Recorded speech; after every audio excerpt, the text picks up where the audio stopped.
मी म्हणलो नाही दादा मला आवड आहे, मी हे करणार. आणि त्याच्यानंतर जेव्हा जेव्हा मी अजितदादांना भेटलो ना तेव्हा तेव्हा ते मला काय आर्किटेक्ट याच नावाने ओळखते, काय आर्किटेक्ट.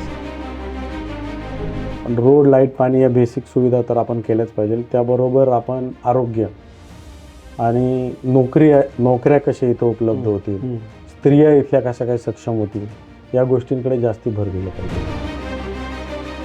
दुग्धजन्य पदार्थांवरतीच तिथं आपल्याला काम करून त्याच्या संदर्भातल्या नोकऱ्या उपलब्ध कराव्या लागतात. जे बालीला आहे ते आपण भारतामध्ये किंवा महाराष्ट्रामध्ये का नाही करू शकत, आणि त्या उद्देशाने मग मी त्याच्यावरती काम केलं. आणि महाराष्ट्रातलं पहिलं आणि एकमेव हे रिसॉर्ट असं आहे, आयलंड रिसॉर्ट, जे आपण कॅनरी आयलंडच्या माध्यमातून तयार केलं. मुळशीसाठी असं कोणतं मॉडेल, तुम्ही इतके परदेशामध्ये फिरता, असं कोणतं मॉडेल उपयुक्त ठरू शकेल की नाही मुळशीचं पर्यावरण पण टिकेल, रोजगार पण वाढेल आणि मुळशीचं स्थलांतर जे होत आहे बाहेरच्या गावांमध्ये ते पण थांबू शकेल? महाबळेश्वर हे एक उत्तम उदाहरण. या मुळशी तालुक्यामध्ये पिरंगुटसारखी औद्योगिक वसाहत आहे, मान हिंजवडीसारखा एक IT क्षेत्र आहे. तरी या दोन्ही ठिकाणी मुळशीतला तरुण तुम्हाला दिसतो का? तो दिसत नसेल तर त्याची कारणं काय आहेत? तुम्ही हा प्रश्न अतिशय चांगला विचारला. 80 वर्षाचा वयोवृद्ध माणूस सुद्धा वारीमध्ये एवढा चालतो, तो एवढा फिट का, हे देखील अनेक संतांनी किंवा तिथं आलेल्या कीर्तनकारांनी समजून सांगितलं. डोळ्याचे ऑपरेशन्स असतील, लहान मुलांचे ऑपरेशन्स असतील, डायलिसिस असेल किंवा हार्टचे ऑपरेशन्स असेल, असे अनेक विविध प्रकारचे ऑपरेशन्स आपण 100% मोफत केलेले आहेत. नमस्ते, मी योगेश कुटे. लेट्सअप विशेष या कार्यक्रमामध्ये तुम्हा सर्वांचं पुन्हा एकदा स्वागत. पुणे जिल्हा परिषदेच्या निवडणुकीची रणधुमाळी अतिशय जोरात सुरू आहे. पण या सगळ्या रणधुमाळीला एक छोटीशी दुःखाची झालर देखील आहे, आणि ती आहे उपमुख्यमंत्री अजित पवार यांच्या निधनाची. आणि त्यांच्या या निधनामुळं संपूर्ण जिल्हा, त्यातही मुळशी तालुका हा तसा शोकसागरात बुडाला आहे. पण तरीही एक राजकारण असतं, रोजच्या घडामोडी असतात, आणि या घडामोडींच्या निमित्तानं इथली जिल्हा परिषद निवडणूक देखील आता 7 तारखेला होणार आहे. 7 तारखेला मतदान आहे. तर मी पौड आंबडवेट या जिल्हा परिषद गटासाठी या ठिकाणी राष्ट्रवादी काँग्रेसचे उमेदवार असलेले मिलिंद वाळंज यांना भेटण्यासाठी आलेलो आहे. एक सुशिक्षित आर्किटेक्ट झालेला तरुण राजकारणात उतरलेला आहे, जिल्हा परिषदेची निवडणूक लढवत आहे, आणि हे अनेकांसाठी कौतुकाची गोष्ट आहे. पण केवळ शिक्षण हेच राजकारणासाठी प्रवेशासाठी पुरेसं ठरतं का? त्यासाठी काय तयारी करावी त्यांनी केलेली आहे, त्यासाठी त्यांचं विजन काय आहे, हे आपण त्यांच्या मुलाखतीमधून सगळं समजून घेणार आहोत. मिलिंदराव, तुमचं लेट्सअपवर खूप खूप स्वागत. नमस्कार. तुमच्या निवडणुकीच्या वेळेसच नेमकं ज्या दादांनी तुम्हाला उमेदवारी दिली त्यासाठी आग्रह धरला, त्याच अजितदादांचं निधन झालेलं आहे. तर ही अजितदादांची जी पोकळी आहे, ही पोकळी पुढच्या काळामध्ये मुळशीला जाणवेल, इथल्या जनतेला जाणवेल. तर त्यासाठी तुम्हाला असं काय वाटतं की अजितदादांची स्मृती कायम राहावी म्हणून या मुळशीतल्या जनतेनं, तुमच्या मतदारसंघातल्या जनतेनं कोणती कृती करावी असं तुम्हाला वाटेल? अजितदादांचं तसं पुणे जिल्ह्यावर आणि विशेष करून मुळशी तालुक्यावर फार प्रेम होतं, आणि मुळशी तालुका कसा चांगला व्हावा किंवा कसा डेव्हलप व्हावा याच्यावरती अजितदादा प्रामुख्याने आता मुळशीतला आमदार झाल्यामुळे त्याच्यावरती जास्ती भर देत होते. आणि तशा प्रकारचा निधी देखील आमच्या तालुक्याला भेटत होता. म्हणजे अजितदादांचे जे स्वप्न होतं की बाबा हा तालुका 1 नंबरचा तालुका व्हावा, आणि त्या दृष्टिकोनातनं त्यांनी पावलं देखील उचलली होती. मला असं वाटतं की जे अजितदादांचं स्वप्न होतं या तालुक्याविषयी ते पूर्णत्वास नेणं हेच माझ्यासारख्या कार्यकर्त्याचं किंवा आमच्या आमदारांचं किंवा आमची जी काही टीम आहे असेल त्याचं हे प्रामुख्याने कार्य असेल, किंवा त्यांना ह्या अशामार्फतच आपण ही श्रद्धांजली देऊ शकतो. तुमची आणि अजितदादांची पहिली भेट तुम्हाला आठवते का? हो, मला आठवते. मी आर्किटेक्टच्या फर्स्ट इयरला होतो. बरं. आणि माझा मित्र हा बारामतीचा होता, आणि काही कारणामुळे आम्ही बारामतीला गेलो होतो, आणि विद्याप्रतिष्ठानचं त्यावेळेस ते काम चालू होतं. अच्छा.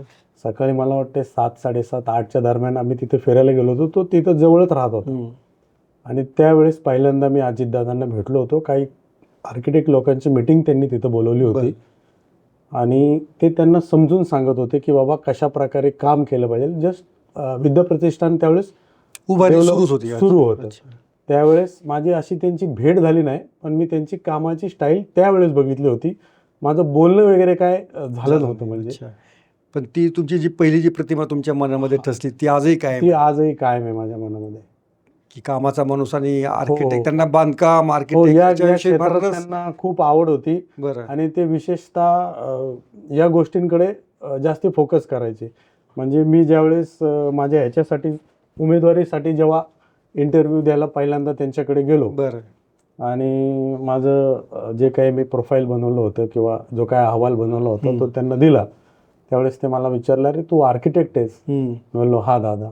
मग तू इकडे कसं काय आलास? म्हणजे हा जो याच्या- अनेकांच्या मनातला प्रश्न हा. दादानी पण तुम्हाला हो, तो तोच विचारला. प्रश्न विचारला. मी म्हणलो नाही दादा, मला थोडंसं या भागात काम करायचंय किंवा कार्य करायचंय. तर ते म्हणले की ठीक आहे, तो आर्किटेक्टचं जो व्हिजन तर खूप चांगला असणार आहे, हम्म. पण ते इम्प्लिमेंट करणं खूप गरजेचं आहे. बरं. मी जे काम करतो, मी जे व्हिजन बघतो ते मी इम्प्लिमेंट करतो, तसं तुला भविष्यात करावं लागेल तर या क्षेत्रात आहे. बरोबर. मी म्हणलो नाही दादा, मला आवड आहे, मी हे करणार. आणि त्याच्यानंतर जेव्हा जेव्हा मी अजितदादांना भेटलो ना, तेव्हा तेव्हा ते मला काय आर्किटेक्ट याच नावानं याच नावाने म्हणायचे, काय आर्किटेक्ट असं. म्हणजे त्यांचं- मला अजूनही आठवत होतं. तुमचा ठसा त्यांच्या मनावरती तोच राहिला की हो. आर्किटेक्ट मुलगा आपल्याकडे आलेला आहे. आपल्याकडे आलेला आहे आणि कदाचित त्यांचं ते आवडतं क्षेत्र असल्यामुळे त्यांनी तो मला म्हणजे चांगला लक्षात ठेवला. ओके. असं तुम्ही जेव्हा जिल्हा परिषद निवडणूक लढवण्याचा विचार केला तर असं का वाटलं की प्रकर्षानं नाही, आता आपण निवड अभ्यास आपला उद्योग व्यवसाय सांभाळून राजकारणात आलं पाहिजे? माझा तसं बघायला गेलं तर माझा परिवार किंवा माझे वडील हे गेले 40 वर्ष समाजासाठीच कार्य करतात किंवा समाजाचंच काम करतात. मग ते वारकऱ्यांच्यासाठी असू दे किंवा सामूहिक विवाह असू दे किंवा आरोग्याच्या विषय अनेक क्षेत्रात त्यांनी काम केलेलं आहे. बरं. त्याच्यानंतर मी देखील त्यांच्या हे कार्य पुढे नेण्याचा प्रयत्न केला आणि मला असं जाणवलं की बाबा आपल्या ह्या कामाला लिमिटेशन्स आहेत. बरं. आपण हे 100% काम स्वतःच्या खर्चातनं किंवा स्वखर्चातनं नाही करू शकत. त्याला जर आपल्याला काही शासनाची जोड मिळाली किंवा कुठलं पद आपल्याला मिळालं जेणेकरून आपण त्याचा वापर करून प्लस आपलं जे काही आहे ह्या दोन्हीची जर सांगड घातली तर आपण चांगलं काम करू शकतो. म्हणून मी मग या पण अनेकांना असं वाटतं जे सुशिक्षित तरुण असतात त्यांचा गावाशी कनेक्ट नसतो, त्यांना गावाच्या समस्या खरंच माहिती असतात का, त्यांना खरोखरीच राजकारण करायचं की नुसती शोबाजी करायची, असं पण प्रश्न असतात. तर याला तुमच्याकडे काय उत्तर आहे? नाही, कसं आहे, मी लहानपणापासून गावाच्याच सराउंडिंगमध्ये वाढलेलो आहे. सुट्ट्यांमध्ये गावाला जाणं किंवा कुठले सण असतील, गणपती असेल, दिवाळी असेल, दसरा असेल, हे सणसुद्धा आम्ही गावालाच साजरे केलेले. त्यामुळे गावाशी तशी माझी नाळ जोडलेली आहे आणि भरपूर मित्र माझे गावाकडचे, म्हणजे गावाकडे गेलो की गावाकडचे मित्र, शहरात आलो की शहरातले मित्र. त्याच्यामुळे गावात काय चालतं आणि काय आहे, कसं गावचं वातावरण असतं हे मी लहानपणापासून बघितलेलं आहे. त्यामुळे गावाशी तुमचा कनेक्ट आहे. हा, चांगला आहे, एकदम छान कनेक्ट आहे. उलट शहरापेक्षा गावाशी जास्ती कनेक्ट आहे. अच्छा, मग जेव्हा तुम्ही या प्रचाराच्या निमित्तानं फिरता, बोलता लोकांशी किंवा या सगळ्यात तयारी करता, तर अशा तुम्हाला कोणत्या समस्या अशा वाटतात की नाही या मुळशी तालुक्यातल्या किंवा माझ्या मतदारसंघातल्या या समस्यांवरती मी काम केलं पाहिजे तरच याचे दूरगामी परिणाम चांगले होऊ शकतील? समस्या बघायला गेलं तर तशा भरपूर आहेत. मुळशी तालुक्याचा म्हणावा तसा विकास झालेला नाही. कदाचित हा भाग थोडासा दुर्लक्षित राहिला का, त्याचे अनेक कारणं असू शकतात. पण रोड, लाईट, पाणी या बेसिक सुविधा तर आपण केल्याच पाहिजे. त्याबरोबर आपण आरोग्य आणि नोकऱ्या कशा इथं उपलब्ध होतील, स्त्रिया इथल्या कशा काय सक्षम होतील, या गोष्टींकडे जास्ती भर दिलं पाहिजे. ओके. मग त्यासाठी तुमच्याकडे स्वतःचं असं काय विजन आहे? तुम्ही एवढे आर्किटेक्ट आहात, मग या समस्या सोडवण्यासाठी जो एक थोडासा काय म्हणूया अशिक्षित राजकारणी तुमच्यामध्ये काय फरक आहे मग नक्की? आता ज्यावेळेस मी हा भाग फिरलो ना, हा मला भाग थोडासा भारताच्या नकाशासारखा वाटला की जसं आपण गावामधले पुढे जातो ना तसं त्या गावचे प्रश्न किंवा त्या गावचं भौगोलिक स्थिती जी आहे ती बदलत जाते. आपण कोळवण खोऱ्यात जर गेलो ना तर तिथं दुग्धजन्य पदार्थ म्हणजे दुधाचा जास्ती व्यवसाय आहे.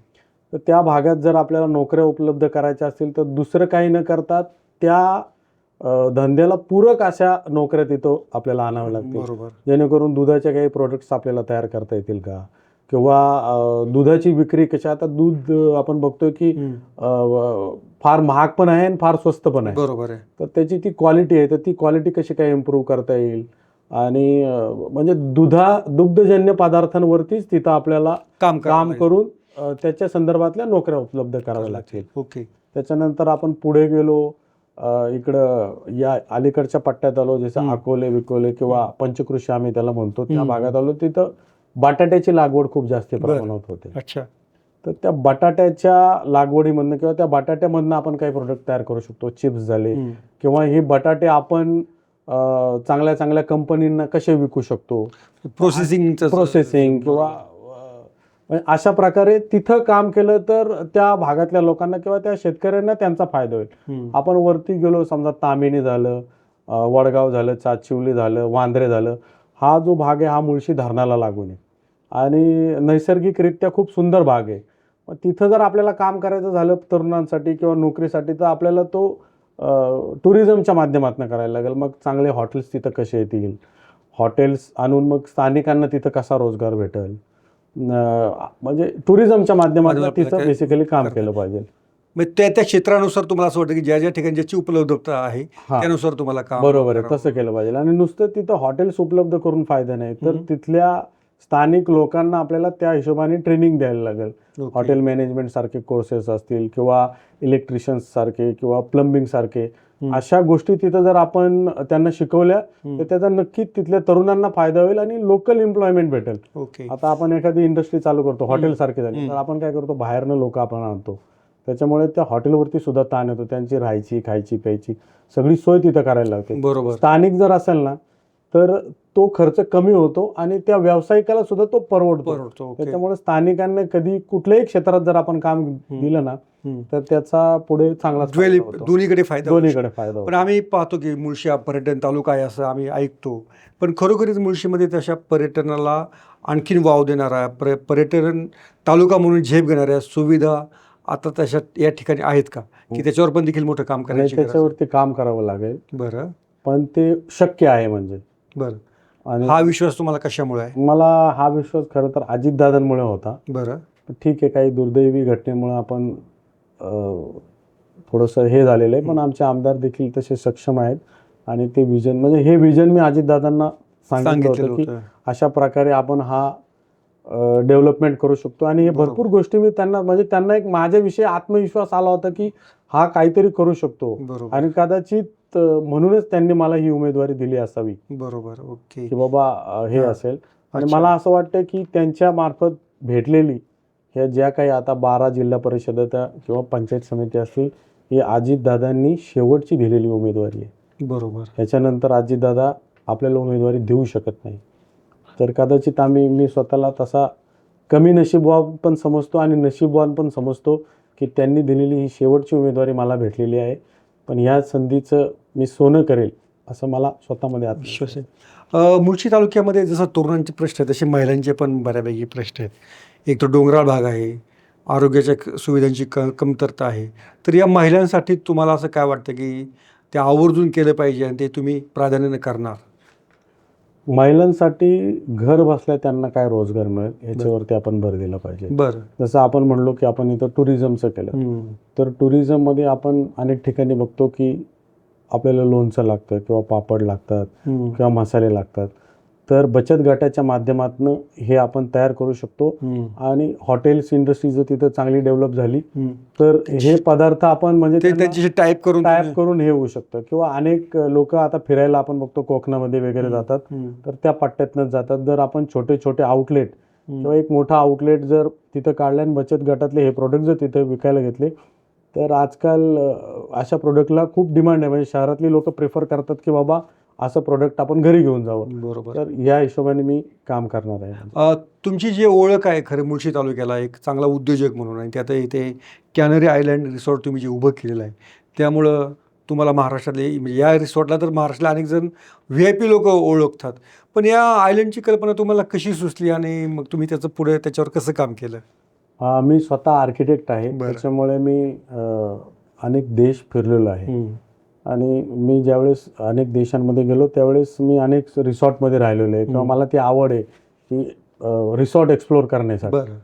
आणि असं बघत असताना बालीमधला मी ज्यावेळेस गेलो त्यावेळेस 1-2 रिसॉर्ट असे बघितले आणि तशा टाईपची जमीन ही आपल्याकडे उपलब्ध असल्यामुळे तर मला असं वाटलं की हे जे बालीला आहे ते आपण भारतामध्ये किंवा महाराष्ट्रामध्ये का नाही करू शकत. आणि त्या उद्देशाने मग मी त्याच्यावरती काम केलं आणि महाराष्ट्रातलं पहिलं आणि एकमेव हे रिसॉर्ट असं आहे, आयलंड रिसॉर्ट, जे आपण कॅनरी आयलंडच्या माध्यमातून तयार केलेलं पण या तुमच्या रिसॉर्टचा स्थानिक लोकांना काय उपयोग होतो का?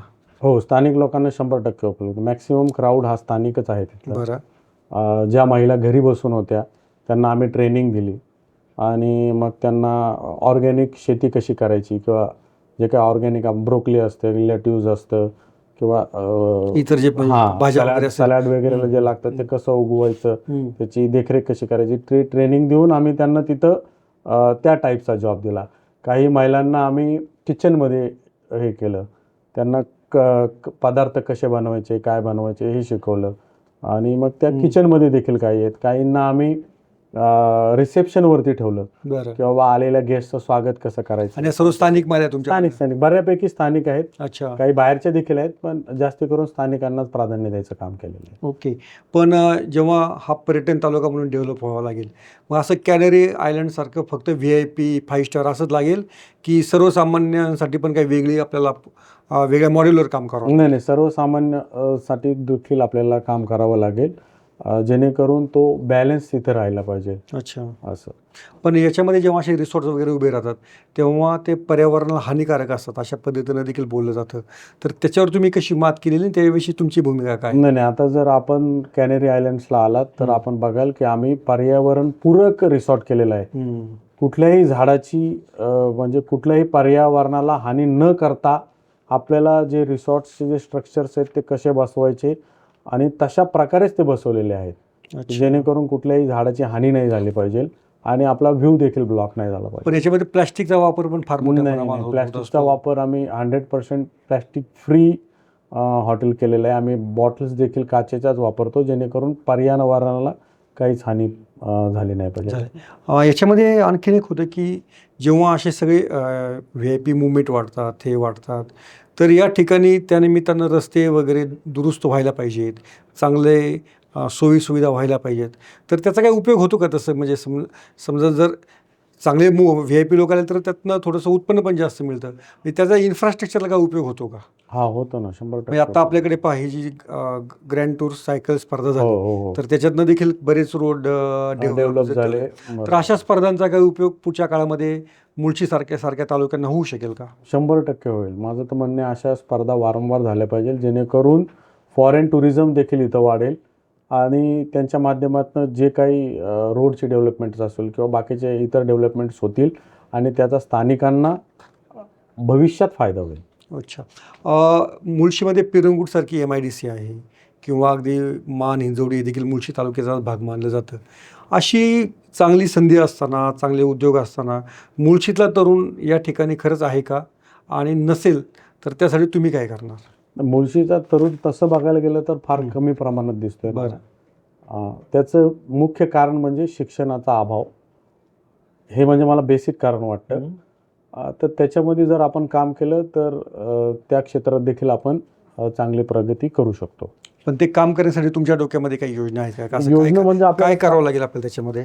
स्थानिक लोकांना थोडंसं किंवा स्थानिक युवकांना त्याच्या संदर्भातली माहिती दिली पाहिजे की काय केल्याने काय होईल, कसं होईल. तर मला असं वाटतं की असं जर केलं तर ते बऱ्यापैकी चांगलं होईल. ओके. मुळशीचा एक डोंगराळ तालुका म्हणून ओळख आहे आणि सह्याद्रीचा पश्चिम घाटाचा एक सेन्सिटिव्ह झोन पण या सगळ्या याच्यामध्ये आहे. तर मुळशीसाठी असं कोणतं मॉडेल, तुम्ही इतके परदेशामध्ये फिरता, असं कोणतं मॉडेल उपयुक्त ठरू शकेल की नाही मुळशीचं पर्यावरण पण टिकेल, रोजगार पण वाढेल आणि मुळशीचं स्थलांतर जे होत आहे बाहेरच्या गावांमध्ये ते पण थांबू शकेल? महाबळेश्वर हे एक उत्तम उदाहरण आहे. बरं. म्हणजे महाबळेश्वरच्या धर्तीवरती जर आपण मुळशीचं टुरिझम डेव्हलप केलं. पण त्याचे पॉईंट्स आहेत का मुळशीमध्ये? हो, भरपूर. त्याच्यापेक्षाही छान पॉईंट्स आहेत. अच्छा. फक्त ते दुर्लक्षित राहिलेलं आहे. बरं. ते एक्सप्लोर करण्याची गरज आहे. आणि तसं जर झालं तर तुम्ही म्हणता की प्रति महाबळेश्वर होऊ शकतो, तिथं 100% होऊ शकते. त्याच्यापेक्षाही चांगलं होऊ शकतं. त्याच्यापेक्षाच तशी इच्छाशक्ती तशी इथल्या नेत्यांमध्ये किंवा तुमच्यासारख्या तरुणांमध्ये हवी आहे. बरोबर आहे. पण जेव्हा आपण महाबळेश्वरचा विचार करतो तेव्हा महाबळेश्वर म्हटलं की थोडंसं लोकांना असं वाटतं ते अरे महाराष्ट्रातच आहे जरा थोडंसं, पण वेगळं असं. मला काय विचारायचं की मुळशीतलं असं सौंदर्य असं कसं आहे की जगातल्या नकाशांवर देखील उठून दिसू शकेल असं मुळशीचं सौंदर्य आहे. तर त्यासाठीचं मॉडेल तुमच्या डोळ्यामध्ये काय आहे काय? तसं बघायला गेलं तर बालीची रेप्लिका होऊ शकते. बाली देखील बऱ्यापैकी मुळशीचं आणि बालीचं भौगोलिक दृष्टिकोनातून आपण मी का विचारतो की मुळशीमध्ये पोटेन्शियल किती आहे, म्हणजे बालीशी आपण स्पर्धा करू शकू असंच पोटेन्शियल आहे. हो आहे ना, 100%. हे मी बोलतो ते बरोबर आहे हो, का? बरोबर आहे. फक्त त्या हिशोबाने आपल्याला काम करावं लागेल. त्याच्या सुविधा आपल्याला तशा सुविधा उपलब्ध करून घ्याव्या लागतील. तुम्ही या सगळ्या निवडणुकीच्या रणधुमाळीमध्ये आहात. तुम्हाला असं का वाटतं की लोकांनी तुम्हालाच मत द्यावं म्हणून? लोकांनी मला मत द्यावं कारण का जे स्वप्न मी मुळशी तालुक्यासाठी बघितलेलं आहे ते खऱ्या अर्थाने मुळशी तालुक्याच्या भविष्यासाठी चांगलं आहे. ज्या आरोग्य असो, रोजगार असो, शिक्षण असो, या गोष्टीचं कसं डेव्हलपमेंट व्हावं किंवा कशा प्रकारे ते आपण करावं याचा प्लॅन माझ्याकडे आहे आणि तो मी 100% इम्प्लिमेंट करणार आहे. त्याच्यामुळे मला असं वाटतं की तरुणांनी किंवा युवकांनी किंवा इथल्या लोकांनी मला एकदा तरी संधी द्यावी. त्याचं सोनं करायची जबाबदारी माझ्याकडे आहे. जसं आमच्या पक्षाची टॅगलाईन आहे, काम करत आलोय, काम करत राहू. मी असं म्हणेन की अजितदादा, स्वर्गवासी अजितदादा जे काम करत आलेले आहेत की याच्या पुढं माझ्यासारखा कार्यकर्ता किंवा आमच्यासारखे कार्यकर्ते हे करत राहतील. या मुळशी तालुक्यामध्ये पिरंगुटसारखी औद्योगिक वसाहत आहे, मान हिंजवडीसारखा एक IT क्षेत्र आहे. तरी या दोन्ही ठिकाणी मुळशीतला तरुण तुम्हाला दिसतो का? तो दिसत नसेल तर त्याची कारणं काय आहेत? तुम्ही हा प्रश्न अतिशय चांगला विचारला. ह्याच्यासाठीच मी नोकरी महोत्सव घेतला होता आणि जवळपास 100 लोकांना आम्ही तिथे इन्स्टंटली नोकऱ्या देऊ शकतो. बरं. आणि हा जो नोकरी महोत्सव आहे हा दरवर्षी मी घ्यायचं मानस ठेवलेला आहे, बरं. जेणेकरून आपल्या स्थानिक लोकांना जास्तीत जास्त नोकऱ्या मिळाव्यात या अनुषंगाने. पण तशी संधी या ठिकाणी आहे, पिरंगुटसारख्या हो, आहे. वसाहत देखील आहे 100% आहे. आणि त्या ठिकाणी पण आहे. 100% आहे. तुमचं एक माहिती पुस्तक वाचताना मला एक जाणवलं होतं की तुम्ही एक विमा योजना सुरू केलेली आहे इथल्या लोकांसाठी. तर ती काय आहे विमा योजना नक्की? ही आपण जे तरुण जे ट्रॅव्हल्स करतात किंवा नोकरीनिमित्त दररोज त्यांचं येणं जाणं होतं, तर त्यांना होऊ नये पण एखादा अपघात झालाच तर त्यांचं कुटुंब वाऱ्यावर नाही गेलं पाहिजे. कारण का असा एक इन्सिडेंट आमच्या बाबतीत एक झालेला आहे आणि त्याचं दुःख काय असतं ते आम्ही जवळून बघितलेलं आहे. तर इतरांच्या वाट्याला हे दुःख येऊ नये म्हणून ही खरं तर 10 लाखाची योजना आपण चालू केली होती की त्या कुटुंब प्रमुखाला 3 वर्षापर्यंतचा 10 लाखाचा विमा आपण त्याच्यामध्ये देणार आहोत. इन केस जर काही त्याला झालं, होऊ नये पण झालंच, तर त्याच्या कुटुंबाला हे 10 लाख रुपये मिळणार आहेत, जेणेकरून त्याला तो बेनिफिट होईल. तुम्ही मुळशीमध्ये वारकरी संप्रदायाची मोठी परंपरा आहे आणि या निमित्तानं तुम्ही वारकरी महोत्सव देखील भरवलेला होता. तर त्याची संकल्पना काय होती नक्की? काय झालं, आपण वारकऱ्यांसाठी काहीतरी नवीन करावं किंवा वारकऱ्यांचे जे पारंपरिक खेळ आहेत ते जगासमोर यावे किंवा समाजासमोर यावे याच्यासाठी एक नवीन कॉन्सेप्टवरती पहिल्यांदाच आपण तो कार्यक्रम घेतला होता, खेळ रंगला वारकऱ्यांचा. बरं. आणि त्याला अत्यंत वारकऱ्यांनी खूप चांगला प्रतिसाद दिला. जवळपास मला वाटतं 3,500 ते 4,000 लोकांनी सहभाग घेतला तिथे. आणि पारंपरिक जे खेळ असतात म्हणजे त्यांचा काटवटीखाना असू दे, वारकरी फुगडी असू दे, त्याचे शरीराला काय फायदे होतात हे देखील त्यांनी तिथं सांगितलं. की नुसतंच हे नाही की 80 वर्षाचा वयोवृद्ध माणूससुद्धा वारीमध्ये एवढा चालतो, तो एवढा फिट का, हे देखील अनेक संतांनी किंवा तिथं आलेल्या कीर्तनकारांनी समजून सांगितलं की हे खेळ नसून आपल्या शरीराला त्याचा काय उपयोग होतो. आणि अशा प्रकारे तो आम्ही खेळ रंगला वारकऱ्यांचा हा महाराष्ट्रात पहिल्यांदा घेतला. आणि त्या निमित्ताने आम्ही म्हणजे मी माझं भाग्य समजतो की 10 जोडप्यांना आम्ही विमानाने काशी आणि अयोध्या विमानाने पाठवलं. 10 जोडप्यांना. हो. आणि बऱ्यापैकी ते लोक जे होते ते 60 ते 80 वयोगटातले होते. बरं. पहिल्यांदा फर्स्ट टाइम विमानात बसले आणि त्यांना ते खूप आवडलं. म्हणजे ती संकल्पना आणि विमानात बसल्याचा त्यांचा तो आनंद बघून मला एनर्जी आली की बाबा त्यांचे आशीर्वाद आणि त्यांनी जे माझ्याबद्दल बोलले ना, खरंच मला असं वाटलं की आपण काहीतरी यांच्यासाठी केलं. तो आनंद वेगळाच होता. ओके. तुमचं जे आंबवणे गाव आहे त्या आंबवणे गावात मला वाटतं तुमच्या मातोश्री सरपंच होत्या. हो. आणि वडीलही त्या सगळ्या सामाजिक कामात सहभागी होते. मग राजकारणाला उशीर केला असं वाटतं का तुम्हाला? नाही नाही, राजकारणात यायला उशीर केला म्हणू शकता असं तुम्ही. हां. कारण का आई जी माझी सरपंच झाली ती बिनविरोध सरपंच झाली. बरं. तिने काही इलेक्शन्स वगैरे लढलं नव्हतं. त्यावेळेस गावाने सांगितलं की बाबा, त्याच्या अगोदर माझे आजोबा 15 वर्ष सरपंच होते बरं. आणि त्यांनी अनेक त्या भागातल्या डेव्हलपमेंटसाठी काम केलं. त्याच्यानंतर माझी आई सरपंच झाली, बिनविरोध सरपंच झाली आणि स्वर्गीय अजितदादांच्या हस्ते तिला आदर्श सरपंच म्हणून पुरस्कार मिळाला. आणि त्यावेळेस तिने देखील त्या भागातला पहिला कॉन्क्रीटच्या रस्त्याची कामं तिने केली होती. पाण्याची पहिली योजना म्हणजे हांडामुक्त आपण बोलतो ना, ते माझ्या गावात पहिल्यांदा झालं. बरं. आणि कदाचित तिच्याकडनंच हे विजन किंवा हे मला मिळालं असं मला वाटतं. आणि त्याच्यानंतर माझं शिक्षण झाल्यानंतर मी व्यवसायावरती खूप जास्ती भर दिला बरं. आणि व्यवसायात एक बेंचमार्क सेट केल्यानंतर किंवा माझा व्यवसाय आता हा ऑटो पायलटवरती झाला, बरं. म्हणजे मी नाही गेलो तरी तो चालू आहे. आणि बऱ्यापैकी सगळं सेट असल्यानंतर मला असं वाटलं की आपण या क्षेत्रात देखील हे केलं की समाजकार्य ज्यावेळेस आपण करत असतो त्यावेळेस लिमिटेशन्स असतात त्याला काहीतरी. बरं. आपण स्वखर्चातनं सगळीच कामं नाही करू शकत. बरं. त्याला जर राजकारणाची जोड भेटली आपल्याला तर आपण बरंच काही चांगलं करू शकतो. ओके. पण अनेकदा असं म्हणतात की जे उद्योजक आहेत ते खरोखरच वेळ देऊ शकतील का पुढे, तर त्याबाबत तुमचा काय दृष्टिकोन आहे? आता समजा संधी तुम्हाला मिळाली, मग पण तुमचा व्यवसाय पण इतका मी मोठा आता तुम्हाला तो ऑटो पायलट सांगितलं, पण ते खरोखरीच आहे का? लोकांना वाटलं तर नाही, तुम्ही आता autopilot फक्त म्हणजे मत मागण्यापुरतं आमच्याकडे येणार मी नाही तर- आणि माझा भाऊ आम्ही दोघेही व्यवसाय बघतो. बरं. बऱ्यापैकी आता तो मी त्याला हँडओव्हर केलेला आहे. हँडओव्हर केलेलं आहे. हा. ओके. आणि मी फक्त आणि फक्त समाजाचं कार्य कसं होईल हो. आणि त्याच्यामधनं लोकांची डेव्हलपमेंट कशी होईल, लोकांना माझा फायदा कसा होईल या दृष्टिकोनातून विचार करते. मुळशी हा डोंगराळ तालुका सगळ्यात समजला जातो. या ठिकाणी आरोग्य व्यवस्थेबाबत देखील प्रसारमाध्यमं वेळोवेळी टीका करतात. तर याबाबत नक्की तुमच्या डोक्यामध्ये काय कल्पना आहेत की आपण इथली आरोग्य व्यवस्था सुधारू शकतो? नाही, हे आपण जे बोललात ना त्याच्यावरतीच मी पहिलं प्रेफरन्स दिला होता. आणि मी एक मोठं आरोग्य शिबिर न घेता, आपण काय बघतो की लोक मोठं आरोग्य शिबिर घेतात आणि ते एकच दिवस चालतं किंवा 2 दिवस चालतं. आम्ही काय केलं की आरोग्य शिबिरं जी घेतली ना ती प्रत्येक गाव वाईज घेतली, जेणेकरून स्थानिक लोकांना त्याचा फायदा व्हावा.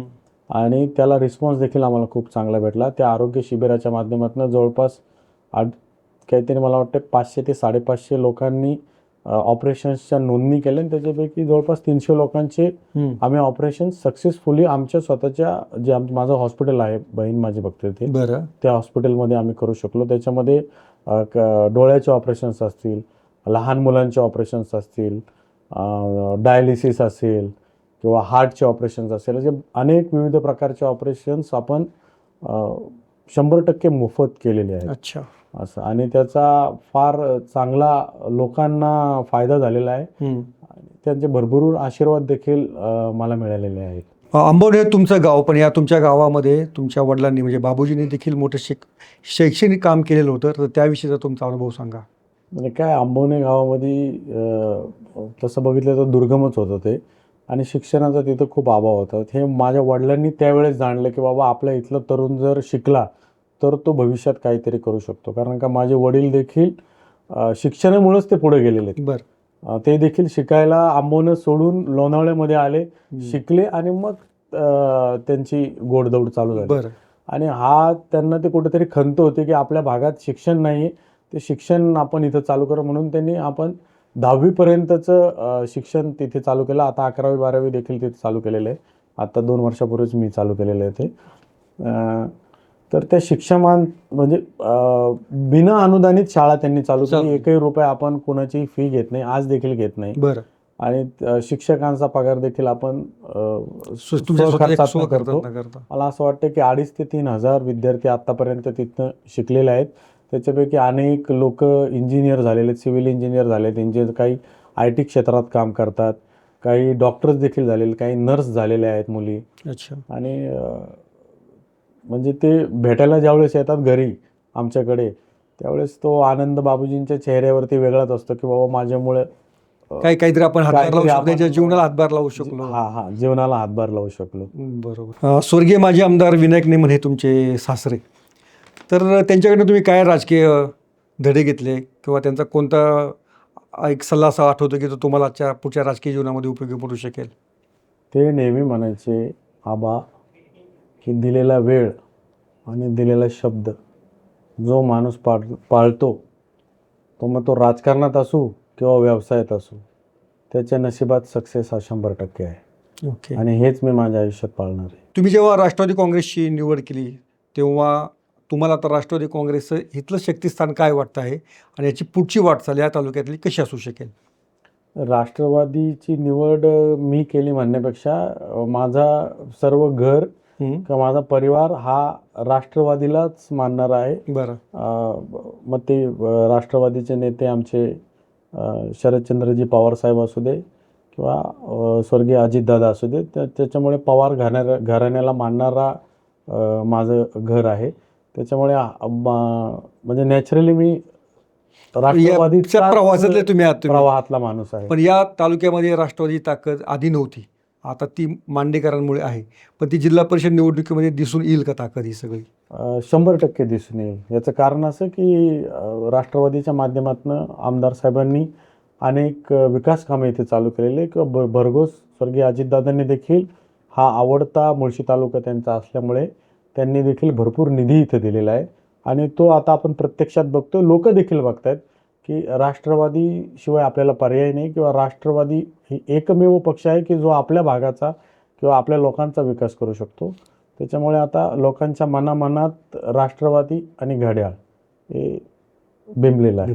मिलिंदराव, धन्यवाद आणि तुमच्या पुढच्या प्रवासाला आणि 9 तारखेला जो काही निकाल लागेल त्या गुलालासाठी आमच्याकडनं खूप खूप शुभेच्छा. थँक्यू. धन्यवाद. सोशल मीडियाच्या भाऊ गर्दीत विश्वासार्हतेने चकाकणारे नाव म्हणजे लेट्सअप मराठी. सगळ्यांना, सगळ्या नागरिकांना ती स्पीच, ती लेट्सअप वरील मुलाखती म्हणजे विचारांचा खजिना. त्यानंतरच्या निवडणुकीमध्ये मला सोडून गेले. बातम्या केवळ वस्तुस्थिती सांगणाऱ्या, न प्रोपगंडा, फक्त जनतेचा अजेंडा. क्योंकि आने वाला कल जाने वाला है, जाने वाला कल आने वाला है. राजकारण, मनोरंजन असो की क्रीडा क्षेत्र, महाराष्ट्राची स्पंदने संवेदनशीलतेने टिपणारे माध्यम म्हणजे लेट्सअप मराठी. जगासोबत एक पाऊल पुढे राहण्यासाठी लेट्सअपचे ॲप, सोशल मीडिया आणि वेबसाईट सोबत कनेक्टेड रहा.